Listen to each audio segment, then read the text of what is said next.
Dans cette vidéo, je vais te montrer exactement ce que j'ai fait pour créer mon activité de pâtisserie depuis chez moi, me faire connaître et générer un minimum de 3000 € de revenus tous les mois grâce à la vente de mes pâtisseries et tout ça depuis ma cuisine. Pour ceux qui me connaissent pas, moi c'est Sorenza, j'ai 28 ans et ça fait plus de 10 ans que je suis pâtissière. J'ai travaillé dans de nombreuses entreprises en France et à l'étranger et un jour j'ai décidé de me lancer à mon compte. Et aujourd'hui j'accompagne d'autres pâtissières à faire exactement la même chose grâce à mon programme Crème. Si tu veux en savoir plus, écris-moi sur WhatsApp, le lien est dans la description. Peu importe ton parcours, que tu sois pâtissière de métier ou que tu sois en reconversion, je vais t'expliquer concrètement de A à Z comment lancer ton activité de pâtisserie et avoir des commandes régulières. Allez, c'est parti. Avant toute chose, on va poser les bases pour être en règle. Je sais que ça peut paraître compliqué, mais c'est bien plus simple que ce qu'on pense. Première chose à savoir, si tu vends de la pâtisserie sèche, tu n'as pas besoin de CAP. En revanche, si tu veux vendre de la pâtisserie fraîche, il t'en faudra un. La différence entre la pâtisserie sèche et la pâtisserie fraîche, c'est que la pâtisserie sèche n'a pas besoin d'être conservée au frigo. Elle a une date de conservation plus longue. Elle est donc beaucoup moins à risque que de la pâtisserie fraîche, qui a une date de conservation beaucoup plus courte de 3 jours et qui doit être conservée au frigo. Donc pour ce type de pâtisserie, il te faudra obligatoirement un CAP pâtisserie. Mais rien ne t'empêche de commencer avec de la pâtisserie sèche, passer ton CAP en parallèle et ensuite faire évoluer ton activité avec de la pâtisserie fraîche. Retiens bien une chose, les seules barrières qu'il y ait, c'est celles que tu te mets toi-même. Deuxième chose à savoir, tu dois avoir une formation HACCP, c'est une formation sur l'hygiène. Et bonne nouvelle, si tu as ton CAP pâtisserie, tu as obligatoirement ta formation HACCP. En revanche, si tu ne l'as pas, il te faudra la passer. Tu n'as qu'à te renseigner auprès de la chambre des métiers de la CCI de ton département. C'est une formation qui est finançable par le CPF et qui coûte environ 150 €. Troisième chose à savoir, c'est quelles sont les règles pour travailler depuis chez soi. Quel aménagement tu vas devoir faire chez toi, et pour ça tu vas devoir contacter la DDPP de ton département car c'est le service d'hygiène, donc c'est eux qui vont t'informer sur tout ça. En général tu peux commencer depuis ta cuisine, mais certains départements demandent d'avoir un labo séparé, donc je t'invite vraiment à les contacter, c'est eux qui pourront le mieux te renseigner, ou la chambre des métiers. Quatrième chose obligatoire, tu vas devoir déclarer ton activité. Moi je te conseille de faire une auto-entreprise quand tu commences, c'est le moins coûteux, c'est le plus avantageux. Tu vas directement sur le site de l'INPI et c'est gratuit. Cinquième chose, une fois que tu as créé ton auto-entreprise sur le site de l'INPI, je t'invite à faire une demande d'ACRE parce que ça va t'exonérer de certaines charges pendant la première année. Donc va le faire, c'est gratuit encore une fois, c'est une demande, soit ton dossier est accepté, soit il ne l'est pas, mais au moins tu l'as fait et c'est gratuit. Sixième chose à faire, il va falloir que tu crées ton compte sur l'URSSAF pour pouvoir déclarer tes revenus. Si tu as bien fait une auto-entreprise, va sur le site auto-entrepreneur.ursaf.fr. Septième chose à faire, et c'est l'avant-dernière, déclare ton activité auprès de la DDPP. Comme je te disais avant, c'est le service d'hygiène, c'est la direction départementale des protections des populations. Donc ils doivent savoir qui sont les personnes qui vendent de la nourriture propre à la consommation. Et donc c'est juste un formulaire tout simple à remplir pour déclarer officiellement ton activité auprès de leur service. Et huitième et dernière chose, tu vas devoir souscrire à une assurance professionnelle, donc une RC Pro, c'est une responsabilité civile professionnelle. Ça va te permettre d'être couvert, toi, ton activité, mais aussi tes clients en cas de problème. On va passer à la deuxième partie, créer ton offre. Une fois que tu es déclaré et que tu es en règle, on va pouvoir commencer les choses sérieuses. Tu dois créer ton offre. C'est super important pour attirer les bons clients et pour qu'ils sachent exactement ce que tu proposes. Première chose à faire, trouver ta niche. Tu ne peux pas plaire à tout le monde. Ta niche, c'est montrer ta spécialité et c'est surtout montrer à tes clients ton expertise. Par exemple, ma cliente Clémence a décidé de faire que des macarons, donc un monoproduit ça s'appelle. Et en faisant ce choix, elle se place directement en tant qu'experte dans les macarons. Et les clients de sa ville savent que c'est elle l'experte des macarons dans la ville, donc elle est reconnue pour ses macarons. Un peu comme par exemple Cédric Grolet, il a une niche dans chacune de ses boutiques à Paris. Il a une boutique pour les trompe-l'œil, une pour les tartes et les entremets, maintenant il y a aussi la chocolaterie et il y a aussi le café où il ne fait que des cookies et des beignets. La vraie question que tu dois te poser, c'est qu'est-ce que toi tu aimes faire, qu'est-ce que tu veux faire?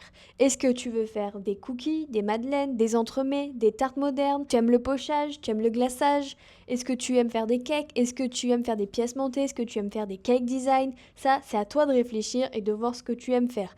Ça ne te ferme pas à faire le reste, mais montre à tes clients dans quoi tu es experte, quel est ton domaine d'expertise et tu peux t'amuser à faire des ventes flash pour faire d'autres choses de temps en temps. Ce qui est important, c'est que tu choisisses quelque chose que tu aimes, dans lequel tu vas pouvoir montrer ton univers, ton travail et surtout tu vas pouvoir t'exprimer et te faire plaisir. Parce que le plaisir, ça se ressent dans les gâteaux. Quand on voit qu'un pâtissier a fait son travail avec passion et amour, ça se ressent dans le visuel, dans le goût. C'est ça qui va te rendre unique. Deuxième chose à faire, ça va être de trouver ton nom, le nom de ta pâtisserie. Parce que même si elle est en ligne, ça reste une pâtisserie. Pas besoin de chercher quelque chose de trop compliqué ni de mettre 20 ans à le trouver. Ce qui compte, c'est qu'on te reconnaisse, que ce soit personnel, simple à dire et facile à retenir. En gros, va à l'essentiel. Troisième chose à faire, ton logo. Et comme pour le nom, pas besoin de mettre 3 semaines à faire un logo, ni qu'il soit trop compliqué visuellement, trop chargé, ni trop coloré. Fais simple, va à l'essentiel, fais épuré, maximum 3 couleurs. Il faut qu'on comprenne ton univers en un coup d'œil et qu'on l'assimile à ton nom. Je t'invite à aller sur Canva, pas besoin d'être graphiste pour l'utiliser, c'est super simple. Il y a beaucoup de polices d'écriture différentes, toutes les couleurs accessibles. Tu as aussi plein de petits éléments que tu vas pouvoir utiliser. Quatrième chose, choisir ce que tu vas proposer à ta carte. Attention, ne t'emballe pas, ne mets pas plus de 10 choix. Trop de choix perd le client qui hésitera encore plus à savoir ce qu'il va choisir. Et toi, au niveau de tes preps, ça risque de te mettre la tête sous l'eau. Teste tes recettes si tu crées de nouvelles créations et on peut passer à la suite. Cinquième chose à absolument faire, calculer correctement ses prix.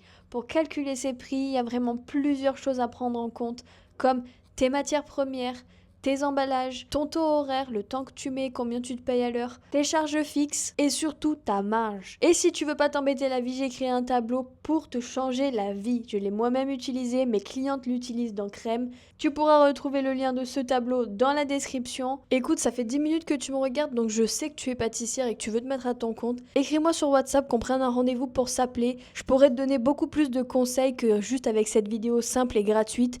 Si tu regardes cette vidéo, c'est que tu as besoin d'aide pour te lancer, donc viens m'écrire. Ça sera beaucoup plus bénéfique pour toi qu'on s'appelle et qu'on en discute ensemble pour savoir où tu en es, ce que tu veux faire, que je te donne de vrais conseils applicables. Donc clique sur le premier lien dans la vidéo, je prendrai le temps de te répondre et c'est avec grand plaisir si je peux t'aider. Et septième et dernière chose à faire pour cette partie, ça va être de créer ta carte. Maintenant qu'on sait dans quoi tu es spécialisé, ce que tu vas proposer et que tu as calculé tes prix, on va pouvoir créer ta carte. Et tu commences pas à t'embêter avec un site internet ultra coûteux à mettre en place et payant tous les mois. On a à disposition des plateformes gratuites et qui en plus te donnent de la visibilité, on va les utiliser. Donc Facebook et Instagram. Va faire tes visuels sur Canva en format publication Instagram. Mets de jolies photos, le nom du gâteau, la composition, parce qu'il faut mettre les allergènes en avant, le prix de chaque taille. Et ensuite, tu vas me poster ça en carrousel sur Instagram et Facebook et tu vas les épingler à la une pour que les gens le retrouvent facilement sur ta page. Je t'invite aussi à les ajouter sur ta page Google en photo, comme ça les gens quand ils te cherchent via Google, ils voient aussi ta carte. Et je sais ce que tu vas me dire, mais comment je fais pour les gens qui n'ont pas internet ou pas les réseaux?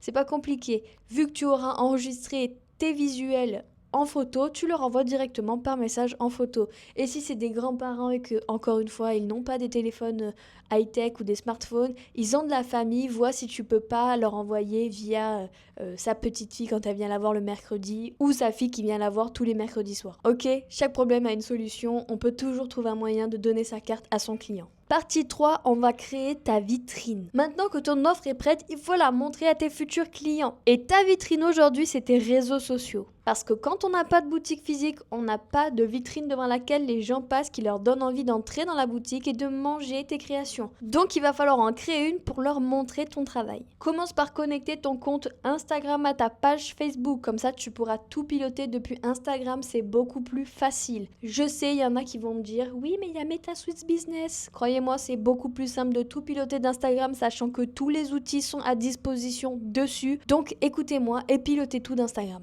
Ensuite, on va structurer ton profil. Nom du profil, tu mets le nom de ta pâtisserie. Photo de profil, tu mets soit ton logo, soit une jolie photo de toi professionnelle en veste avec un bon éclairage où on te voit bien, où tu es souriante. Troisième chose ultra importante pour structurer son compte, faire une bio claire avec les bons mots-clés. Tu commences pas à raconter ta vie, c'est pas fait pour ça la bio. Dans ta bio, on doit comprendre ce que tu fais, où tu le fais et comment on fait pour commander. Pense à ajouter le lien de ta page Google et oui, si tu en as pas, tu vas en créer une, c'est hyper facile. Pour que tes clients puissent facilement retrouver les avis des autres clients qui ont déjà passé commande et pour qu'une fois qu'ils aient passé commande, ils puissent facilement aller en mettre. Ensuite, tu vas préparer 3 publications à épingler. Une présentation de toi et de ton parcours, on doit savoir qui tu es pour te faire confiance. Comme on l'a l'a vu plus haut, le carrousel de ta carte, tu vas aussi l'épingler. Et la troisième publication que tu vas épingler, ça va être un réel ou un carrousel où tu as montré tes créations ou des avis clients. Et pour les stories à la une, c'est pareil, on va à l'essentiel, tu vas en mettre 3, les retours clients, les commandes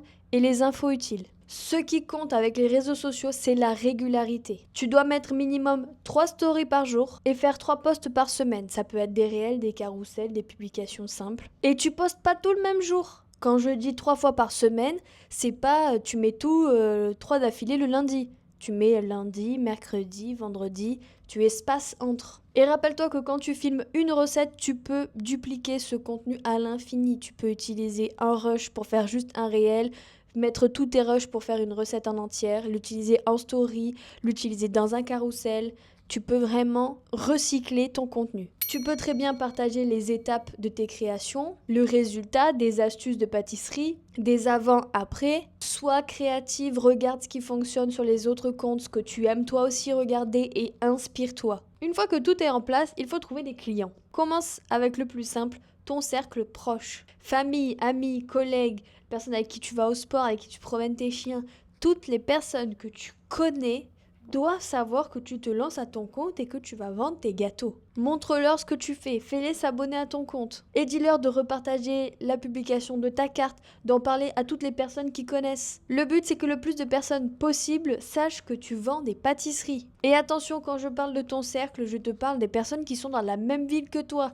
Si tu es à Bordeaux, inutile d'aller parler aux gens de Marseille que tu fais ça. Dépose tes cartes de visite dans les commerces, dans les écoles, à la mairie, dans les salles de sport, chez les esthéticiennes. Et ensuite, tu vas pouvoir passer à la vitesse supérieure avec une méthode beaucoup plus simple et surtout beaucoup plus efficace sans te fatiguer. C'est les Facebook Ads. Si tu sais pas ce que c'est tout simplement les publicités méta que tu vas pouvoir retrouver sur Facebook et Instagram entre 2 stories ou 2 réels. Et pourquoi c'est super efficace? Parce que ça cible exactement au bon endroit les gens qui ont besoin de ton service. C'est grâce aux ads que j'ai stabilisé mon activité avec un minimum de 3 000 € de chiffre d'affaires tous les mois. Et tout ça sans forcer parce que moi j'étais une grande feignante et que j'avais la flemme d'aller chercher des clients. Et c'est exactement ce que j'enseigne aujourd'hui aux filles que j'accompagne. Comment paramétrer les ads, comment faire en sorte qu'elles ciblent les bons clients et surtout que ça automatise leurs commandes. C'est ce qui m'a permis d'arrêter de courir après les clients et qu'ils viennent d'eux-mêmes à moi. J'avais plus qu'à me concentrer sur ce que j'aimais faire, la pâtisserie. Tu vois, finalement, quand on nous explique de A à Z ce qu'il y a à faire, c'est pas si compliqué que ça. Et si tu veux que je t'accompagne pas à pas pour pas faire ça toute seule, écris-moi dès maintenant sur WhatsApp, le lien est dans la description, juste là sous la vidéo. On se voit dans la prochaine vidéo et je te dis à tout de suite sur WhatsApp. Bisous!